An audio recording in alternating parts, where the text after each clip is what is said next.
টাকার নতুন নোট নেই ব্যাংকে, চড়া দামে বিক্রি হচ্ছে ফুটপাতে। ঈদের আনন্দ ও শিশু কিশোরদের ঈদ সালামির একটি অবিচ্ছেদ্য অংশ হলো নতুন টাকার ঝকঝকে নোট। প্রতি বছর ঈদকে কেন্দ্র করে কয়েক হাজার কোটি টাকার নোট বাজারে ছাড়ে কেন্দ্রীয় ব্যাংক।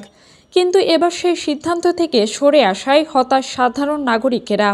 রাজধানীর মতিঝিল, গুলিস্তান ও ফার্মগেট এলাকায় সারা বছরই নতুন নোট কেনাবেচার অস্থায়ী দোকান বসে। ঈদের সময় এই ব্যবসা কয়েক গুণ বেড়ে যায়। সাধারণ মানুষ ব্যাংক থেকে নতুন টাকা না পেয়ে বাধ্য হয়েই এই ফুটপাতের দোকান থেকে চড়া দামে ক্রয় করছেন নতুন টাকার নোট।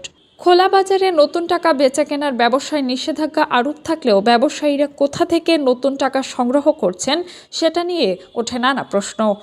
কোথা থেকে ব্যবসায়ীরা এসব নতুন নোট জোগাড় করছেন জানতে চাইলে টাকা বিক্রেতা এক নারী বলেন, বেচা নাই 1350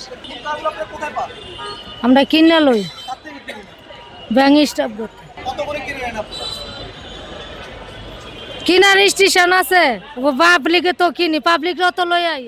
সাধারণ মানুষের জন্য সুযোগ না থাকলেও খোঁজ নিয়ে জানা যায় কেন্দ্রীয় ব্যাংকের নিজস্ব কর্মকর্তা কর্মচারীদের জন্য বিপুল পরিমাণ নতুন নোটের বিশেষ ব্যবস্থা করা হয়েছে।